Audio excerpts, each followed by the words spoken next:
Hi, everyone. Welcome back to our next episode of Calm is Hot, short for Communication is Hot. I have a very special guest with us today. Do you want to introduce yourself? Yes, hello. Thank you so much for having me. My name is Julie Olive, and my pronouns are she, her. And I know Jade because we didn't go to grad school at the same time, right? But we our cohorts overlapped, and so we met in grad school when I was in grad school. We go all the way back to grad school. Yeah. It's so fun. Yeah. So I guess a little bit about me. I also studied communication, and I have been teaching communication courses since I was in grad school. And then I graduated and moved all the way across the country to Virginia. I'm in Charlottesville, Virginia right now because my partner is getting his PhD at University of Virginia. And so I hitched my wagon to his and I moved across the country. And right before the pandemic hit, and I've been teaching in some capacity ever since I graduated high school. So it hasn't always been full time for me, but it was full time for a little bit, and then COVID. It's been hard because classes have been canceled, and it's been a little bit, as everybody knows, a little bit chaotic. But I've been teaching in some capacity since then. Mainly teach public speaking out here, but I also taught communication at SF State. And my biggest interest, I think, I found when I got to SF State or grad school. I don't know if you want to say state or grad school. When I got to grad school was rhetoric and persuasion, and there's a lot of reasons why. But I fell in love with it, and I think today I want to talk about a really specific, one of the biggest influences of why I fell in love with that area of communication, because as you know, there's a lot of different areas of communication, but this is the one that I love. So yeah, that's who I am. A little bit. And you are absolutely beautiful, intelligent, just like such a beautiful energy that I love and I miss. When we would pass each other like through the hallways, I would always get so excited seeing you. Oh, that's so kind, because that's so kind of you. I honestly feel like I was intimidated, not in a bad way, but like so intimidated by how smart everybody in your cohort was, that I honestly felt like whenever I interacted with so many of you, I felt like such a spaz. So kind of you to say that. I do not feel like I was radiating any sort of anything but anxiety, but it's very nice of you to say, because I'm sure what you were saying was a genuine desire to connect with you, because you're awesome as well. You're awesome. And I think this is so powerful, this openness that you're sharing, because I think so many of us, now you don't have to identify yourself in any way that you don't want to, right? For our listeners. But I think for me, being like trans, of Middle Eastern descent, I've got some of these marginalized identities that I carry with me in these academic spaces that I didn't really ever experience as a student. I never had a trans instructor. I never had an instructor of Middle Eastern descent who I could relate with ethnically, culturally. And so I kind of never fully felt like academia was for me. I never fully felt like I fit in. And so I carried that anxiety.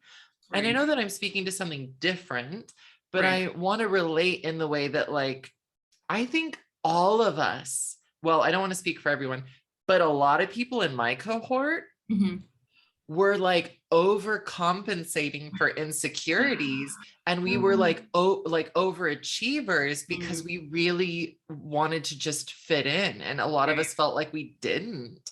And the fact that you called attention to that just reminds me oh, I should say something, because so many people in so many different jobs, industries, etc., I think do this. And at the end of the day, it's no, a lot of us are all struggling with anxiety. And I'm so grateful for you. I just want to hug you. Oh, Same. Well, that is, I mean, you're right. You're so right. I mean, it's hard. Academia is hard, but you know what? Like, it's so funny how it's so difficult for a bunch of different reasons, for all those reasons you just listed, but it's also like amazing and freeing and radical in the place that like really I felt like I became the person I wanted to be when I was younger, especially after my experience with what we're going to talk about today, with what I wanted to talk about today, which is my experience with the evangelical American Christian church. So yeah, going from that to academia was certainly, I know it's not good for everybody, but for me, the worlds couldn't have been more different. Anyway, so I wanted to talk about that today, and I hope that anybody who's listening, whether it's like your students or my students or your colleague, our communication colleagues, I hope that, you know, religion is a hard thing to talk about in secular life because of a lot of different reasons, but I think because we're taught that you know, there should be a separation, and there should be, and you know, religion is really private for a lot of people, and there's rights involved and privacy involved, but that's why I think this is a great like platform to bring something like that up, because it's not the same as bringing it up in a classroom where things could get a little dicey, and it offers a place for conversation that is really unique. So thanks for letting me talk about this today.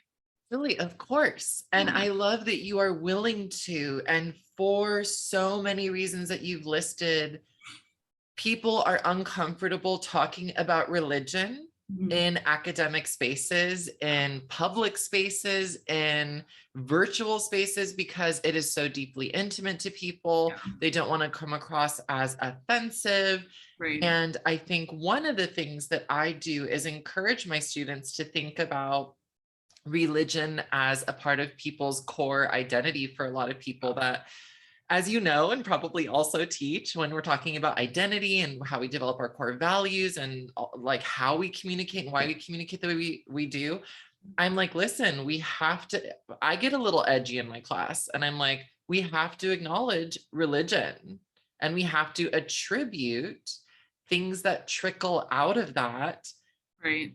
And call it what it is. So I'm like, if any religion is negatively impacting someone else's livelihood, body, access to basic human rights or decency or dignity, Right. I'm gonna call attention Yeah. to it. And I get a little too confident in class. And sometimes I'm reminded like, I can't be as passionate as I want to be. I have to still kind of tiptoe around certain areas, but for the most part, I'm like, listen, I'm gonna call this what it is, and I'm gonna blame religion.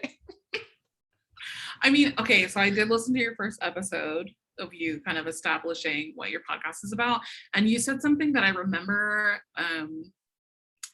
Dr. Kilgard saying, which is like, safe spaces are hard, they're pretty much impossible to guarantee in a classroom, and you prefer the phrase brave space. You said that in your first episode, right? I may have. I also put like an infographic about it. Yes, I think it was one of those. Maybe I'm getting them mixed up. Either way, you posted it, and that is so on point. Like, we can't ever guarantee safety in the world anywhere, but in class, I mean, like, you know, your passion is just an example of being brave in class. And, you know, maybe, you know, our students sometimes step on our toes too, right? So I think I mean, like, I don't think you have to apologize for anything. I think we should be able to be brave and talk about these things. Yeah. This is why I freaking love you. Okay, on this note, being brave, are we ready to kind of move forward? Yeah. So my first question for you is a little lighthearted and fun before we get into the, you know, serious stuff. What is something your friends don't know that might surprise them? Yes, this is a good question. So, some of my friends might know this, but very few, because for some reason it's like slightly embarrassing. I'm obsessed with ASMR. Obsessed. I like I'm obsessed with ASMR. Like I listen to it every day. Can I you have tell, like can you tell folks what ASMR I is? can. Yes, I can. So if you don't know what ASMR is, it's an acronym. It stands for Autonomous Sensory Meridian Response. That's a sciencey name for, this is how much I listen to it. I like listen to, I know all about it. It's a fancy name for this phenomenon that happens to a lot of different people, where when they listen to really relaxing sounds like someone whispering, or I'm laughing about it because it sounds so weird when you say it out Wait, loud. does it sound like autonomous sensory Yes, it does. response? It's so good. Yes, but you know, and so what happens when, for me at least, when I listen to someone whispering, or it doesn't even have to be whispering. Sometimes it's just like soft, rhythmic, like someone teaching something really Like calm to me. soap being scraped or Yeah, those, you know, maybe like scroll through Instagram and you've seen people, yeah, the soap videos or the tapping videos. I get like tingles, you know, on my scalp and my like whole body, and it's really just generally relaxing. So I really love ASMR. And some people find it so weird, my boyfriend being one of them. But he just has to deal with it because I listen to it all the time. I love this. I used to do makeup tutorials on YouTube. I just lost so much credibility from like snobby people, but I used to do tutorials or whatever. And basically, I did several tutorials fully in ASMR, like clicking the like products and like the brushes against like the, it was so fun. And my roommate hated it. She refused to listen or watch that. That's great. A woman after my own heart. Yeah, love ASMR. And Yay. I feel like when you find someone out in the wild who also likes ASMR, it's like you automatically want to just bond with them. Like, yes, you understand this weird thing. Anyway. Yeah. I got hooked and I used to watch this person. I don't remember her username, but she is famous now. She's she eats seafood ASMR style. She'll order like $200 or $300 worth of crab and lobster and shrimp and prawns, and she's famous now. She has over Wow. like millions of followers, and she Wow. just like cracks the shell. I'm sorry to those of you who don't agree with, you know, people eating this type of food, but I was fascinated by it, and I can't eat all the seafood, so I would watch her and just live vicariously. Ah. To eat, yeah. Everybody has their like specific kind of ASMR trigger. I'm using air quotes because that's what they call them. Because there's different types, but eating for me, I can't watch those ones. But just because I don't know, they're not my thing. It's all good if you do, but yeah, it is fascinating and also pretty amazing that we live in a world where someone could like gather a huge following and make money off of that. I kind of find that awesome in some ways. I don't know. Yeah. Yes, in so many ways. Okay, now would you like to move on to what people are here for? Yeah. Well, okay, something lighthearted to keep going. Yeah, we have to like, you know, warm up, a little lighthearted fun. Yeah. Okay. So,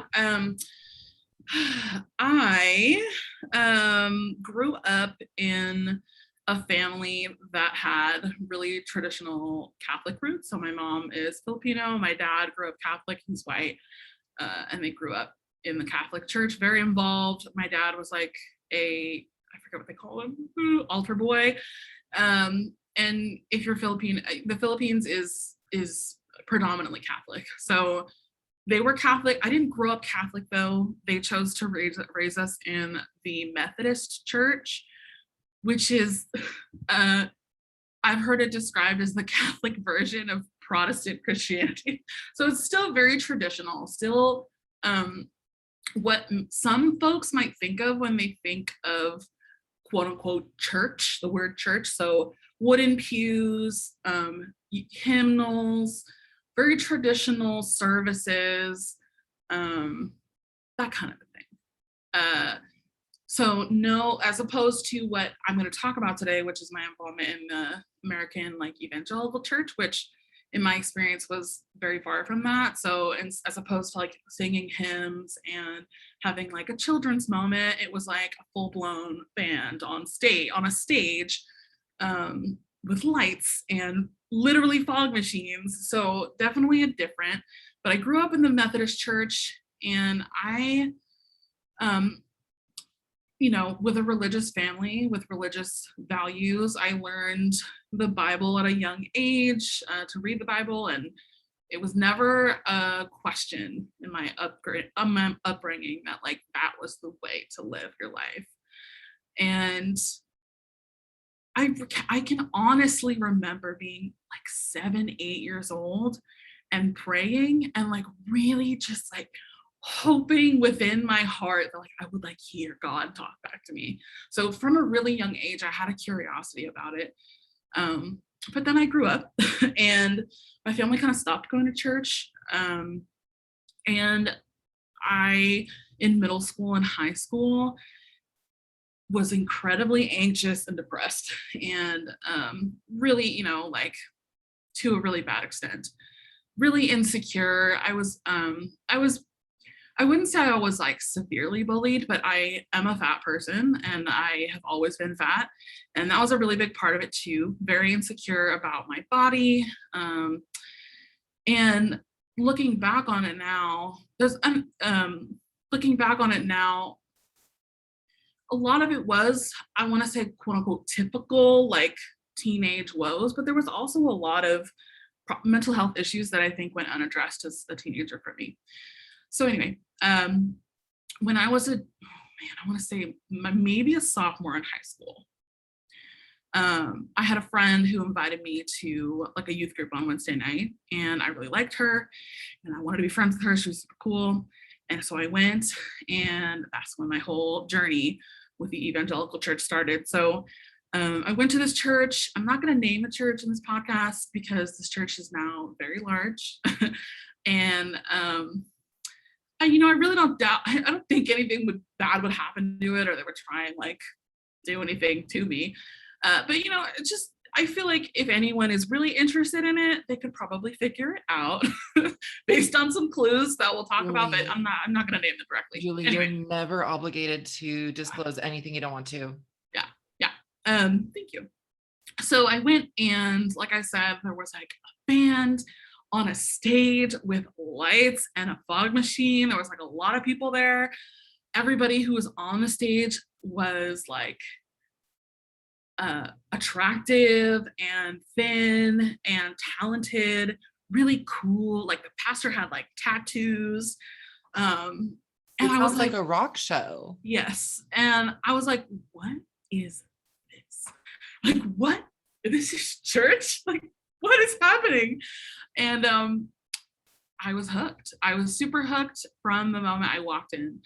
And the thing that got me hooked really was a lot of different things. But initially, when I think back to that time in my life, it was because I was entering a space where people were really cool. And I wanted to be cool. I also wanted to be part of that cool group. It was a big distraction from how I was feeling on the inside. So, so I was there, and I very quickly became converted to a version of Christianity that I hadn't before. I got baptized. So, for those of you who may not know, baptism is essentially, it's just a ceremony where Christians decide to dedicate their lives to Jesus, and they are dunked under some water. Some churches do it differently, but that's what I did. I was baptized, and I became really very quickly involved in leadership in the church. So I also was a musician my whole life, and I was in choir and everything like that, and they would hold like auditions for people to be on the worship team. And so I auditioned, and they were like, come and sing for us. And very quickly, within a year, I was singing on the worship team, and I became involved. And when you're on the worship team, at least in my experience, you became involved in leadership as well, and with the pastors and in leadership as well. And essentially, a lot of things happened in that time. There was a lot of I won't say that the whole experience was bad, because that's not the truth. The truth is that I made friends that I'm still friends with today, who are some of the best friends that I've ever had, who I love like with all my heart. And honestly, even though I went through a lot of things and went through a crisis of identity and a loss of faith, eventually I would honestly, truthfully go through it again if it meant that I would come out with those same friends, just because that's how much I love them. So Wow. I don't want it to sound to anybody like I'm just like so bitter and angry with this experience, or for anyone who may be from that church who stumbles upon this podcast. That's just not true. I'm really thankful for a lot of things that I went through during that time. And I would do it again. I'm sorry to interrupt. I feel like for me, it's okay for you to share and talk about experiences that involved both trauma and joy. Yeah. I think that'll be really relatable to a lot of people. Sure.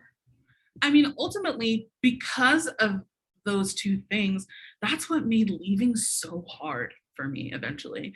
So I'm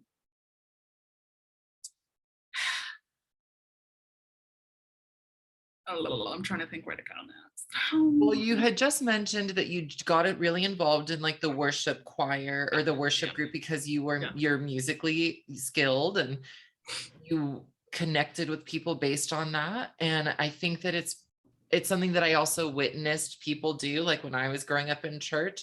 So my question for you is, well, you're welcome to share any specific stories or experiences, bad, good, both, anything in between. But we've just talked about like the joy and the trauma, and you've definitely mentioned the joy of connecting, fitting in, making friends. Are you comfortable shifting to maybe the more not so good stuff? Yes. So for me, a lot of it was good until it wasn't good. So I graduated high school, still fully Christian, still dedicated to this church. I stayed home, so I didn't move away to college. I went to community college, and there was a what they called an internship program that they had at this church, where when you were graduating high school, you could, this is not how internships work, now that I know this, but you would pay to basically volunteer at the church for a year. And, I think the amount, honestly, I don't know what it was anymore, because frankly, I didn't even end up paying the whole thing. And that's because of, a lot of different things. But I think it was maybe somewhere around $2,000 to $3,000 for a year-long internship. So the things that you get paid for were like these classes that you ended up taking. We went on, okay, so this is where things started to slowly start to chip away.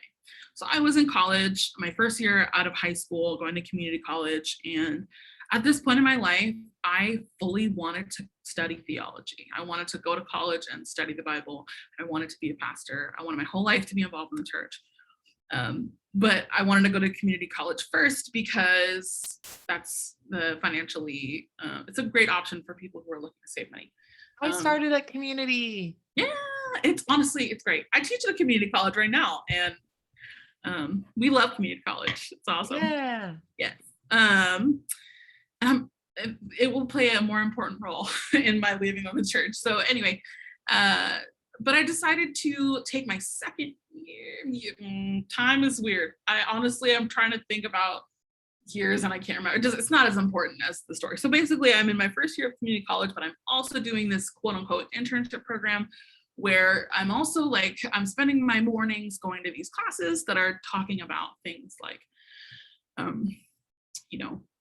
the Bible, like light theology. So we would study the Bible, but we'd also study things like there was a class called like family and relationships. And there's also a period of time where like after the classes, we would volunteer at like the local food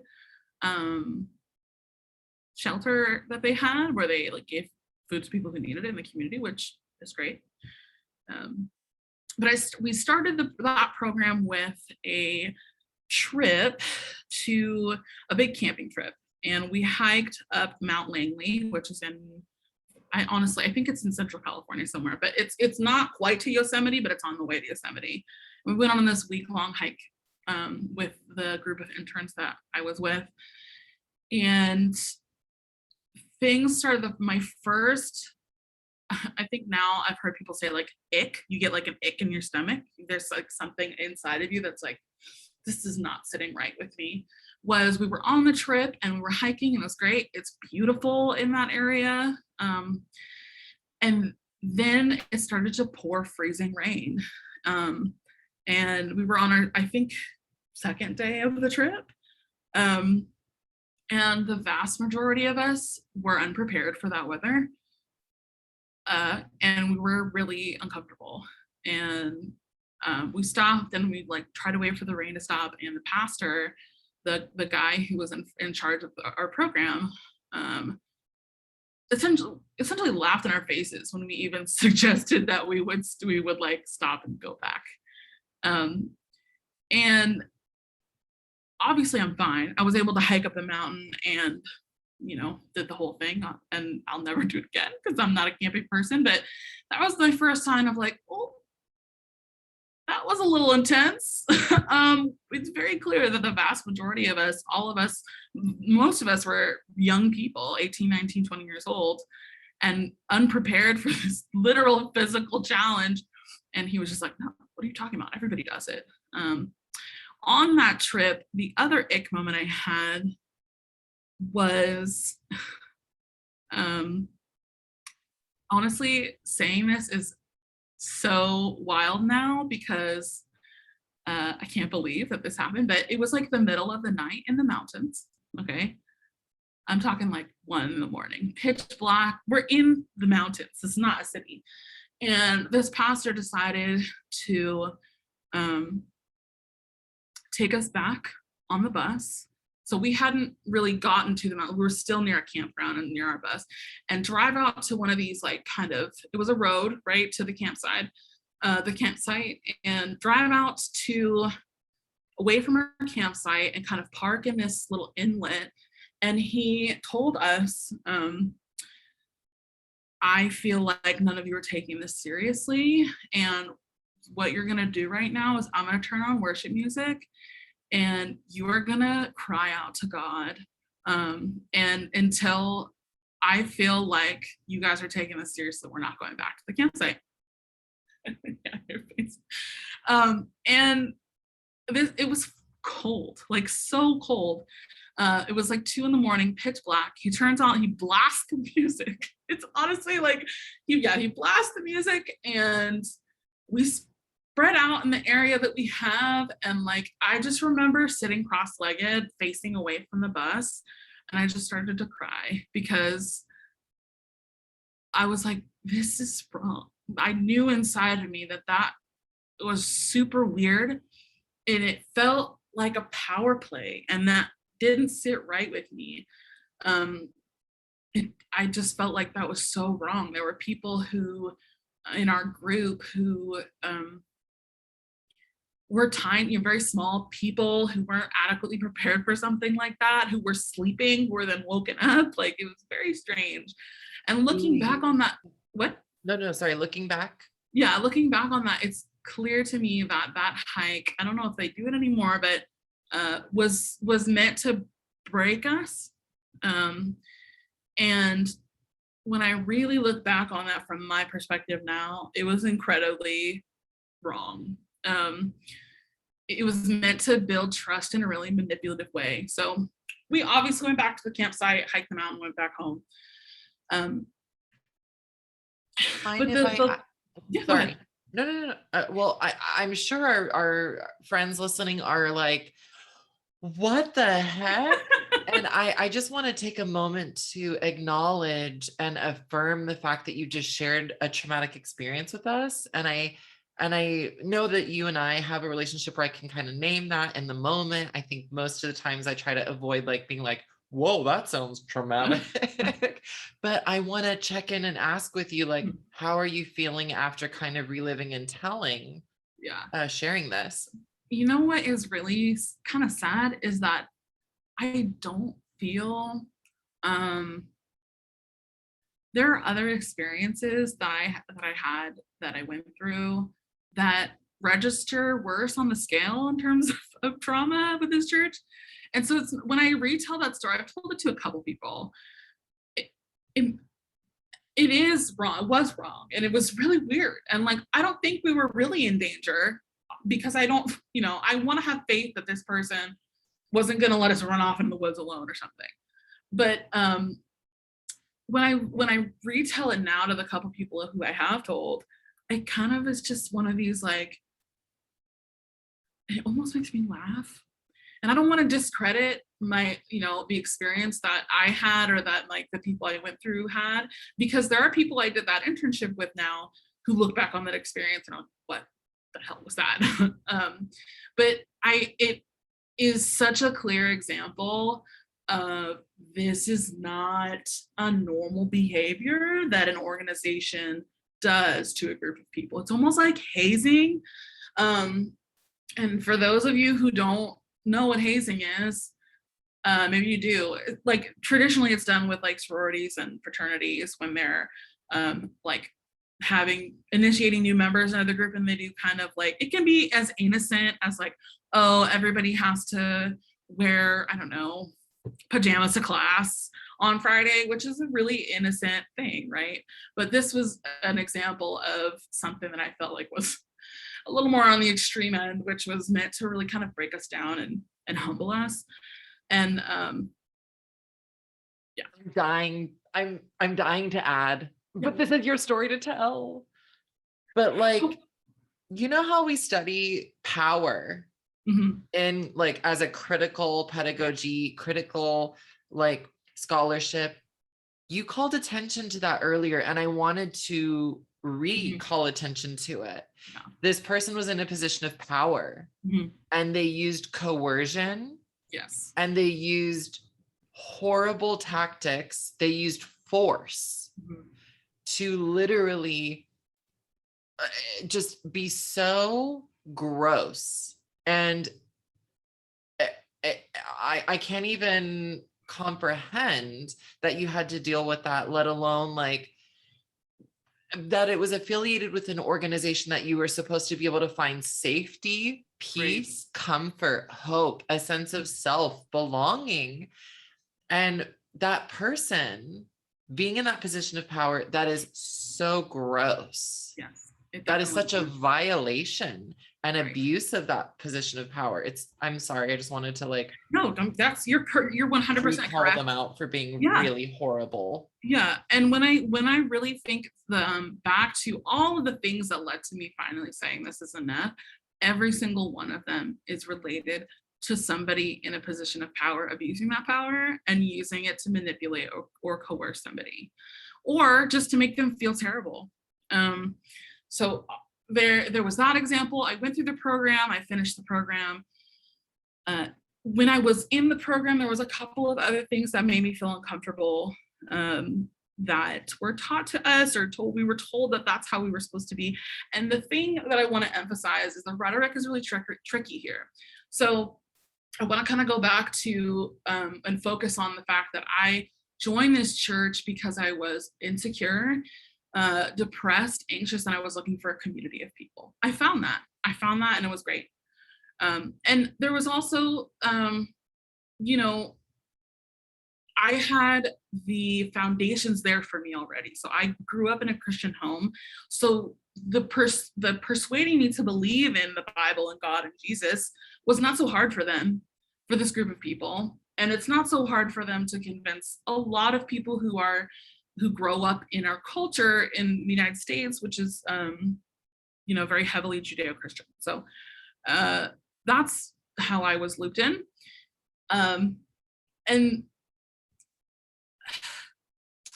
the other theme that I think was really harmful to me when I went to this church was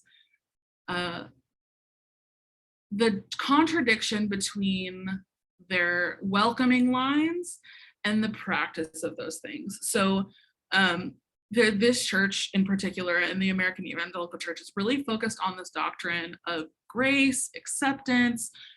God is for everybody. You don't have to be perfect to come to God. And that is how I was brought in the door initially. And then when I started to become more of a, like somebody who went every week, a member, in order to maintain your authenticity as a Christian, even though they say that it's about grace, it's not about being perfect. If you don't start to follow these rules, these values, there becomes a tension there between you and the leadership. So that's really what started to happen for me internally first, and then externally. So in this internship program I went through, there were some classes, specifically the family and relationships class, that really made me uncomfortable. So we were taught in that class a very strict, very conservative version of what the quote unquote biblical way to get married and have a family was. Of course, it's pretty obvious that that's a heterosexual relationship. It's not even a question. If you are anywhere outside of the bounds of heterosexuality, then you are living outside of God's word. And that topic in particular was approached in a very tricky way. I remember somebody asking about that, like, how I have gay friends, I have queer friends, like, what am I supposed to tell them when, you know, I'm hanging out with them or they want me to meet their partner and they're queer? The way that it was addressed to us was that, well, of course you want to love them, but it's not quote unquote God's best. So it's not your people who are not heterosexual are living outside of the biblical narrative, which really goes against this version of authenticity, that when you want to maintain and be a part of the in-group and be approved by these people who you are so impressed by, you want their approval. Obviously, if you have any feelings like that, that's going to be a problem. Can I add? Yeah. I think it is so disheartening to hear this, but I'm not surprised because I grew up with this. I grew up with religion. I grew up with these same messages, the same messaging. And I think many people, regardless of what religion they practice, Islam, Christianity, I don't care, all of the religions in the world, at some point have people in these positions of power who basically enforce their own ideology. Right. Like my family left a broken country that became very radicalized in Old Testament Islam. Yeah. Like, it is so disheartening to know that this is still happening. Yes. And it's also not surprising at all, right? We'll love and accept you as long as you're like this. Right. Gross. I'm sorry. No, it is gross. And what's really just totally manipulative and gross about it is that they would, they say things that just logically put them and make them feel like they're okay. So for example, another argument that I've heard people say is like, well, I can love you. That doesn't mean I have to approve of your quote choices. So that from the get, when I was a young person, just never sat right with me. I have always had queer friends. I have queer family, and looking back on it, there is some amount of shame that was like, why didn't I just see that from the get-go? I think I've let go of a lot of that shame because I was young, and I, and a lot of that was privilege. I identify as a straight person, and I never had to deal with that specific type of trauma, religious trauma, when it comes to my sexuality. So it did, my experience with that was always like, I feel like that's wrong like in terms of my values and beliefs, but I personally never had to struggle with that. And so I do want to acknowledge that people who are in the LGBTQIA plus community, if you get anything out of this episode, it's that I don't know personally, but I know that you are dealing with a lot of things. You may have a beautiful, accepting family, which is awesome, but it's, I know so many people seek out these communities and these churches because they want to feel like they belong. And I'm not going to say that there's no such thing as like queer Christians. There are there's queer churches, there's affirming and accepting churches, which I think is really awesome. But it's just scary to me when the rhetoric that is used to bring people into the building, not just bring them in the building, but also get their money through tithing, get their membership and get them to become a member of the church, is so bait and switch.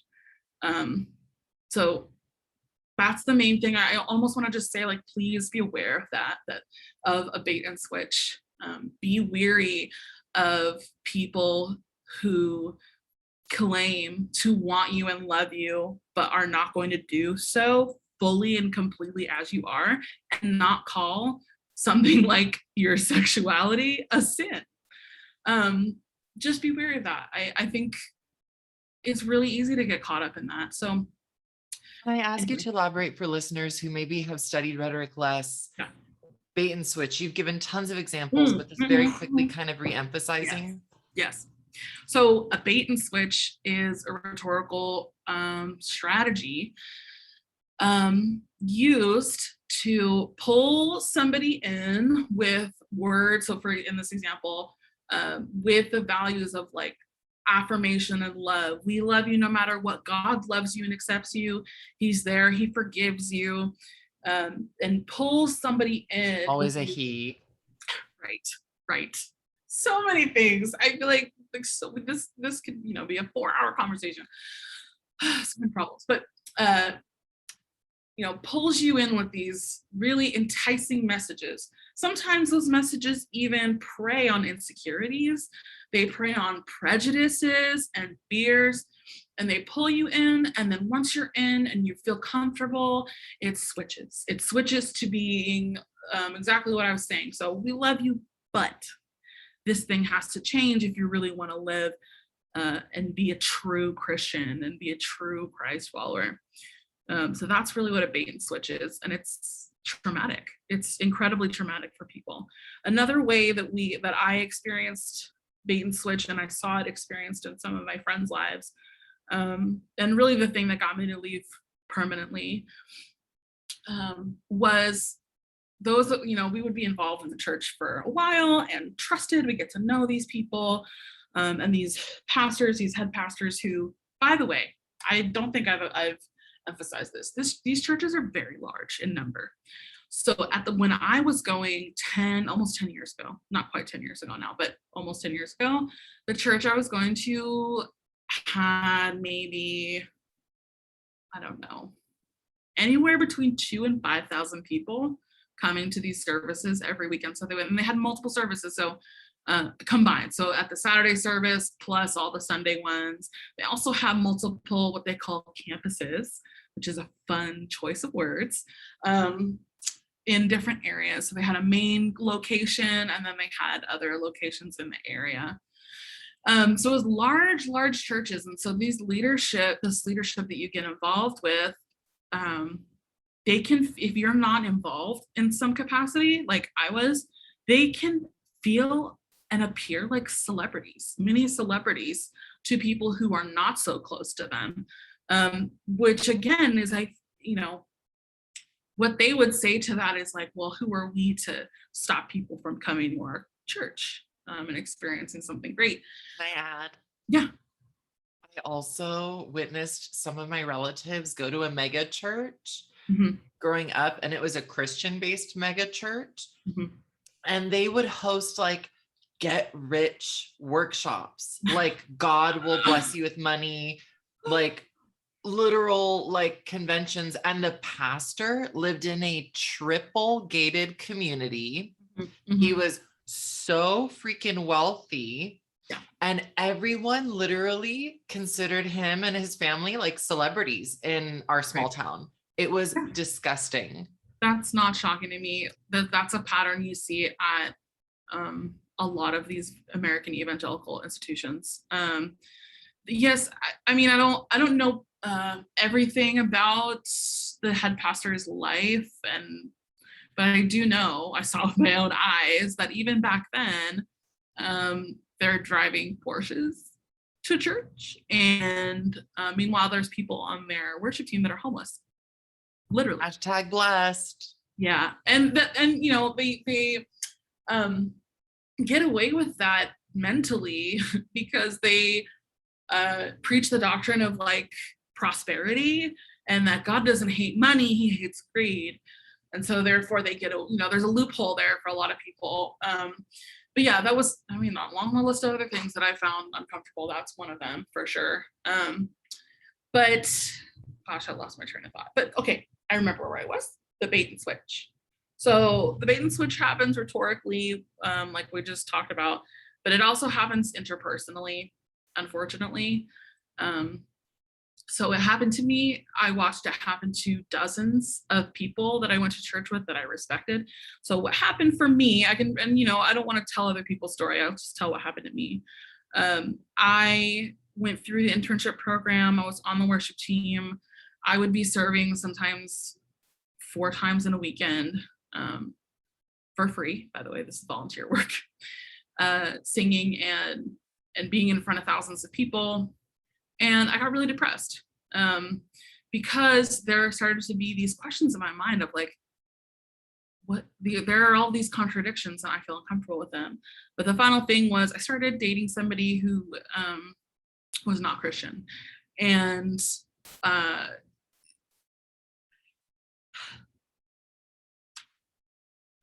hid it from everybody in my life. I literally told nobody. And the reason why is because I knew already what they would say. Well, this person isn't a Christian. Could you really see yourselves marrying somebody who's not a Christian? And honestly, at the time, I just wanted to date someone. I wasn't even thinking that far ahead. I just thought I just wanted to date someone. According to religion, right? We got to get you set up for like marriage and like popping kids out, because like religion. Sorry. Be fruitful and multiply, right? And so I didn't tell anybody about this person I was dating, and I had so much guilt and shame for it. And looking back on it, I'm like, why did I have any guilt and shame? It's so ridiculous. Dating is completely normal. Like, anyway, but I felt a lot of shame for it because, you know, I wasn't like living up to these Christian ideals of what a Christian relationship should look like. And so I hid that. I emailed the worship team maybe a couple months into our relationship that I had at that time.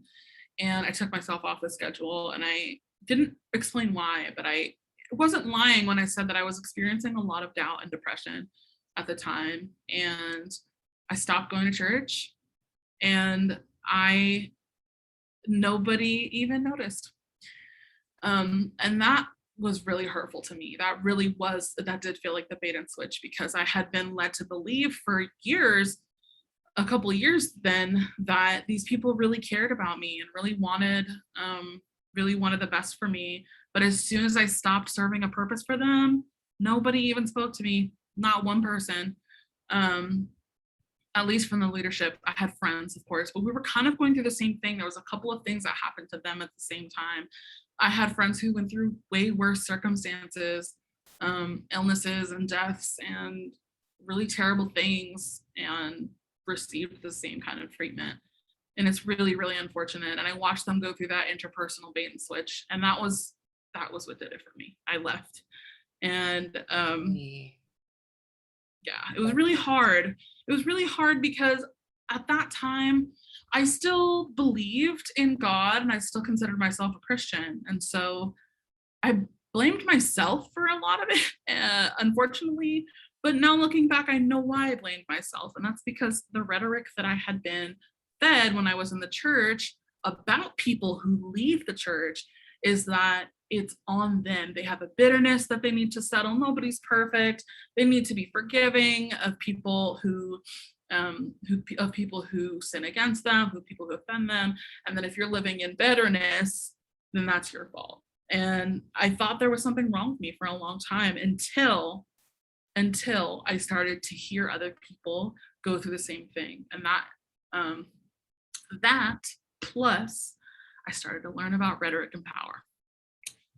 So back a couple of moments ago when I said that, community college started to play a role in it, I started to learn about rhetoric and persuasion, and things started to click with me. Like, oh, this is what they were saying. And so that's what made me fall in love with the field, is because I started to realize all of these things that I had been going through are not new. They're just not. Doesn't make the experience invalid, but there was something comforting about knowing that it wasn't my fault. I didn't do anything wrong. And that's what happened when I left. When I left, I ended up, it was really first the break in interpersonal relationships that did it for me. The lack of caring about whether or not I showed up. I mean, I just feel like if you have a friend and you have a routine that you establish with each other, you see each other every weekend, and then that person just stops showing up. Normally, any normal friend would call you, text, are you okay? Like, you doing all right? But nobody ever did. So anyway, that happened first. And then I started to kind of, there's a kind of a phrase that has been floating around for people who've kind of gone through this experience of leaving the church called deconstruction. Some of you may have heard of that, some of you might not, but the phrase, like, there's a large community of people who've been going through this in the past couple of years that have found each other on the internet, and it's really beautiful and awesome. And the phrase that a lot of us use is like, we've deconstructed. So because the building of who you become really is a construction of a bunch of different things at play. So when you go through this deconversion, it also comes with a lot of other things as well. It's not just the like basic tenets of the faith that have left me personally. It's also the other things that I got rid of. And so yeah. Internalized guilt, internalized shame. Yes. I'll speak for myself. Those are the two biggest ones I've had to work on deconstructing. Yes. My entire adult life. Yes. It is Absolutely. it's so hard when it's been a part of your life for so long, and then you're like, no, I'm not going to feel guilt or shame about this. I'm not bitter. I just am using logic and reasoning. Yes, absolutely. Shame and guilt are really powerful. They're really powerful tools that people, whether they think they are doing it or not, that people, this is where I don't want anyone to think that like I'm bashing on somebody's spiritual beliefs, because ultimately at the end of the day, I remember being that person, and I know how long it took me to come to the conclusion that I didn't want to pray to a God who could allow so many terrible things to happen. That is where I ended up. There's a lot of people who don't end up there, and that's fine. That's totally fine. That's not the problem. What the problem is when people in power abuse that power and manipulate others to serve them. That there's a big difference between you're having spiritual beliefs and somebody weaponizing those against you. So yeah, shame and fear and guilt, really powerful. And I think it's, it's so insidious the way that they work, because we're told and we're made to feel that we're the only ones experiencing those feelings of shame and guilt. And that's just not true. Every single person experiences that because of the world we live in, and for a myriad of different reasons. And they really can only be fixed when we expose them for what they are, which is a total lie.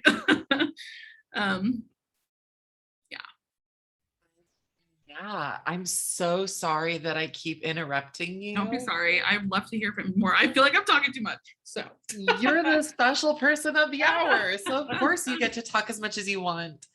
And I think it's also exciting because you just are so forthcoming and so honest and authentic and vulnerable, and you're not hiding, and you're like, this is my story and I'm going to tell it. And that's what this podcast is really about. So I deeply appreciate you for being open and willing to do that and share you and this part of you. And I think that you've mentioned it multiple times. Your intent is not to offend anyone. yeah. And I want to echo that. I want to be very clear. I brought up Islam being weaponized against my own family. And millions of people around the world. But I also recognize that just like Islam, just like Christianity, just like all the religions, Yeah.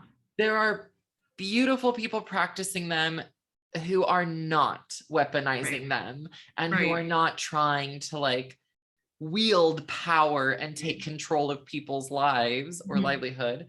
And I think that you and I in this context are specifically talking about, as you have just said, the people who start abusing these positions of power. Yes. And I mean, you know, there are so many stories of people experiencing really, really terrible things at the hands of people in power. I mean, sexual abuse, financial abuse, manipulation. I think one of the which is, again, not to invalidate my experience or others' experience, but I just want to say that no matter what your experience is, if somebody in a position of power is using doing something essentially to serve themselves and not you, or their organization and not you, that's a problem in any capacity. I think there's I don't want to take up too much of your time, but one thing I told myself I would mention, so, is that I think what we're seeing right now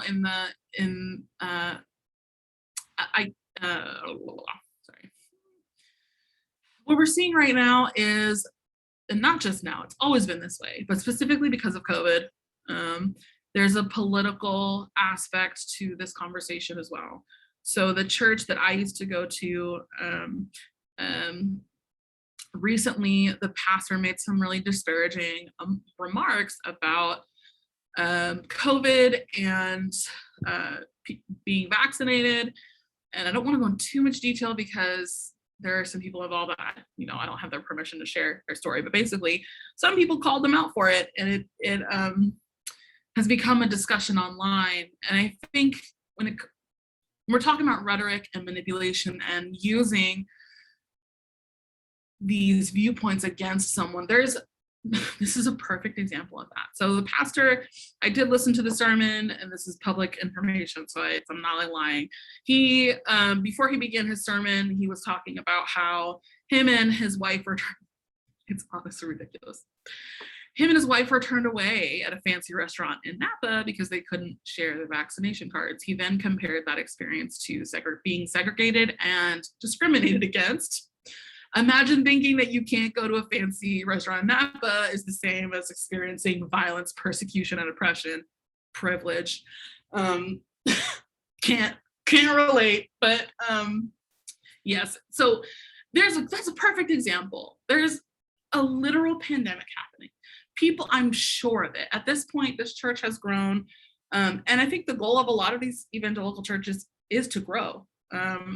The church has grown to probably, I'd be comfortable saying they moved to a new location. They built a huge campus on this huge swath of land that you literally cannot even miss when you're driving down Interstate 80 in Northern California. And they have multiple campuses throughout the West Coast. And I would be comfortable saying that they probably have 10,000 members at this point when you combine it all. So when So knowing that, we know just based on logic that there are certainly people in that church who have either died of COVID, who have had COVID, who have been negatively impacted by COVID in terrible, irreversible ways.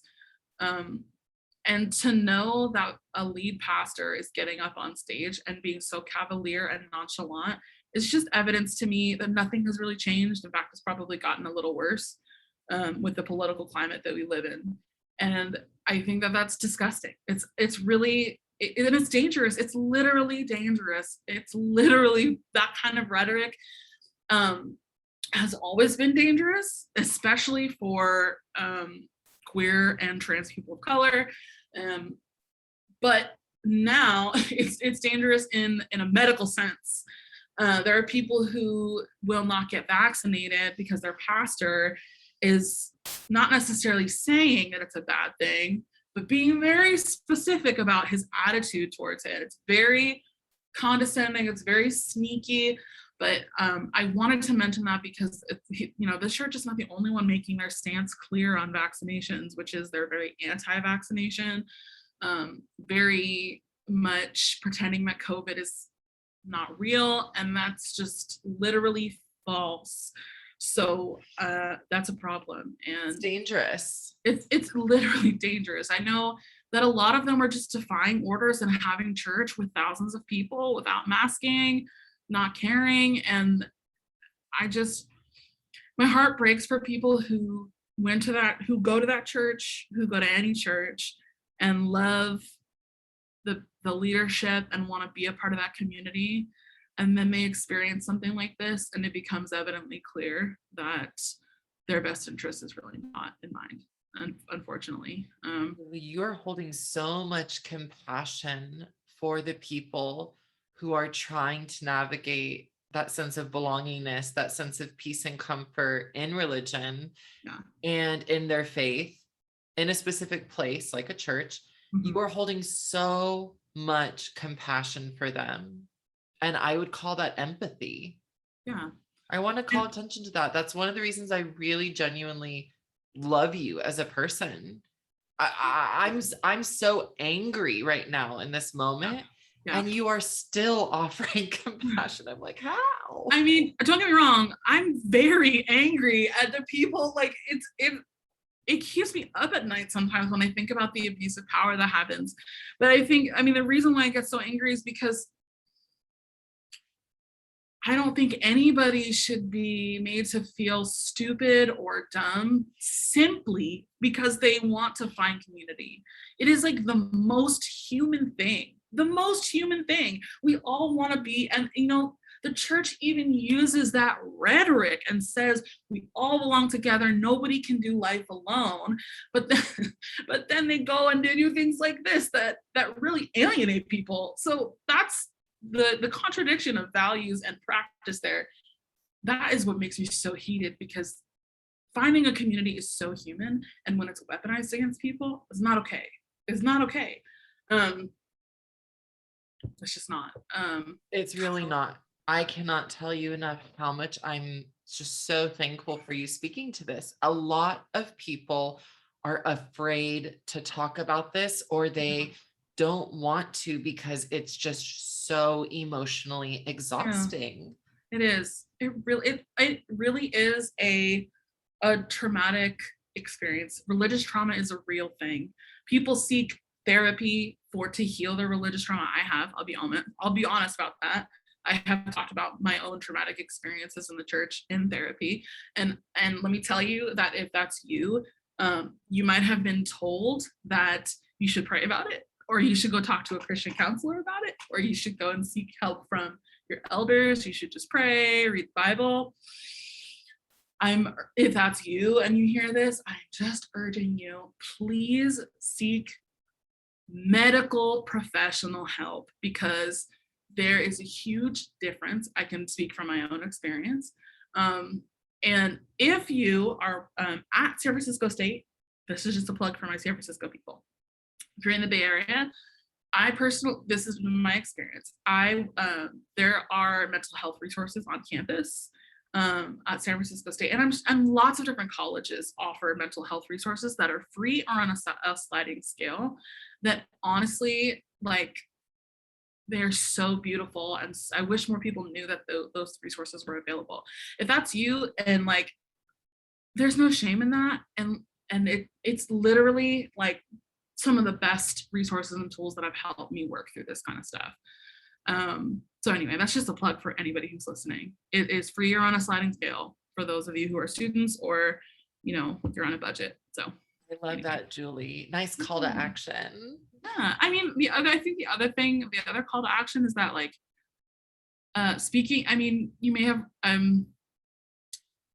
maybe some people have heard this phrase before. I know you have, but speaking truth to power. This is a phrase that we borrow from, like, activists and abolitionists of our time. So obviously I didn't come up with it, but that's an action. So speaking truth to people in power will always be powerful. So even even posting about it on social media, talking about it in class, that's speaking truth to power. And that matters, because I think that another big thing that really has helped me heal from this is finding the answer to these traumas that happen in community. I think the answer, for me, I did pull away from some time, and I didn't really belong to any kind of community, but I do think that the answer also is finding a community that does live up to the values and beliefs and is empathetic and is kind. And it exists out there. Sometimes it's hard to find, but there is a community of people who have gone through the same thing. And that's really powerful to know that you're not alone in this experience. You don't have to feel and especially in an academic space. I think for a while I went through a lot of shame admitting that I was like an evangelical Christian for a while, because I think that unfortunately there's a really, I don't say unfortunately, but there is maybe some generalizations that people in academia make about evangelical Christians or people who come from a conservative background. Not even academics. There's a lot of shaming. Yeah. From people of all avenues of life if you say you're religious. Right. Yeah. Or even, like, I wouldn't even consider myself religious anymore at all in literally any context. I wasn't even when I was in grad school. There was some sort of, like, admission that you were duped or fooled, right? But that's not the case. And that's also really disingenuous, and it's to say that somehow, because people are involved in academia or they're involved in a field that involves their scholarship and work and research, that they couldn't be persuaded or manipulated. And that's not true. That's just not true. Everybody's human. Everybody has weak spots. But I think you can prevent being manipulated and coerced and getting involved in those spaces if you have the tools to recognize when they're happening. And that's honestly why I'm really passionate about teaching persuasion and rhetoric, to give people tools. That's all we can really do. But I do think they're powerful tools. They're really powerful tools. They're such powerful tools. I want to have you on for another episode just to talk about more about persuasion and communication and rhetoric. Yeah. And I think we do have to kind of come to a close. We were talking for so long. I'm sorry I talked so long. No, you didn't. This was not long enough. Like, I want to take your class and have you for a semester. Oh my gosh, that's so kind. That's so kind. Well, right. I think you've taken a public speaking class and aced it by now. So. I'm like, if you're teaching it, I'll take it again. And also, I know that I did interrupt you multiple times. Again, I apologize about that. I think that I just get so excited about these topics, and I'm like, you did interrupt me. Thank you for your patience with me as well, as I'm still, like, navigating being a podcast host. And I also wanted to just say thank you again for the transparency, authenticity, openness, vulnerability. Like, it is so powerful the way that you took us on a journey, right? Like, from these lived experiences that you've had, and then you so generously offer hope, and you offer the reality that you are now dedicating your literal work to helping people be more prepared for life. And I'm imagining it's not just to help prevent us from being manipulated or persuaded or coerced by religion, but also in relationships, by our employers, by people we live with. It can be just, these are powerful tools that you're teaching. And I'm so grateful for you being dedicated to this work, because I know it's not easy work. It's complicated. It's really complicated work because persuasion goes back all the way to Aristotle, you know. It's complicated work, but it's such worthy work, and it's always relevant and interesting because people will always be interested in self-serving and perpetuating systems. So it's always relevant work. And I think there's this idea that was perpetuated by the church, that life for people who leave the church is somehow bitter, angry, cold, lonely. And it's the complete opposite for me. I'm so much more happier on the other side, and more knowledgeable and more flexible. And I feel free to do the things that I've always wanted to do without guilt and shame. And I have only been able to arrive there through having the tools that people have given to me. Yeah. Oh, I'm sorry. I was saying that's just called living in sin. Oh my gosh. Oops, I'm sorry. That was inappropriate. No, you're fine. It's not. I don't joke with everyone like this, but we go back. Yeah. No, you've spoken to so many truths, and your truth truly, which is powerful. And I'm deeply grateful that you're in a better place now after making that decision. And right, this is not a podcast where we're slamming people for choosing to remain in some type of faith practice, but you're telling your story, and this is your truth. You get to feel how you're feeling, and that is 100% valid. And I am so grateful that you're at a better place now. You're in a better place now, and it's working for you. Yeah. So far. Thank you so much, Jade. You're so amazing. I can't wait to hear the other guests that you have on. I just can't wait. I think it's so cool. This idea is super cool. I wish more of looking back on it, I wish more of my professors and teachers would have done this. So I'm so stoked for your students to hear it and for everybody to hear it. Oh my God, awesome. Thank you. Yeah. I'm also excited to share it with them. I was like, I know so many cool people. You do. That and you're one of them. Oh. So it's wait, no, I don't want to just live a life, die, because that's the only thing guaranteed in life is death. Right. I don't want to live a life and die and then have all of these really cool people who I've interacted with or come in contact with just not having amplified y'all's stories. I just feel like that was something within me. Yeah. God called me to do. I'm sorry, that was inappropriate, and I do have issues I need to work out with a therapist about. I think he did. My religious trauma. Calling you. Whoa. I'm not going to apologize for that because my religious trauma is valid, and I use humor to heal. I do too. How are you feeling? Do too, but in this specific episode, I'm cool with it. I'm super down for it. But yeah, I think there's now I can look back on it and what's that? Did I trigger you with that joke? No, not at all. 100%. I can't even tell you, and you don't have to put this on, but I can't even tell you. Sometimes I look back and I think to myself, I really genuinely was convincing myself that God told me to do something when it was just me. It was just me just trying to so many ridiculous things. We used to do this thing.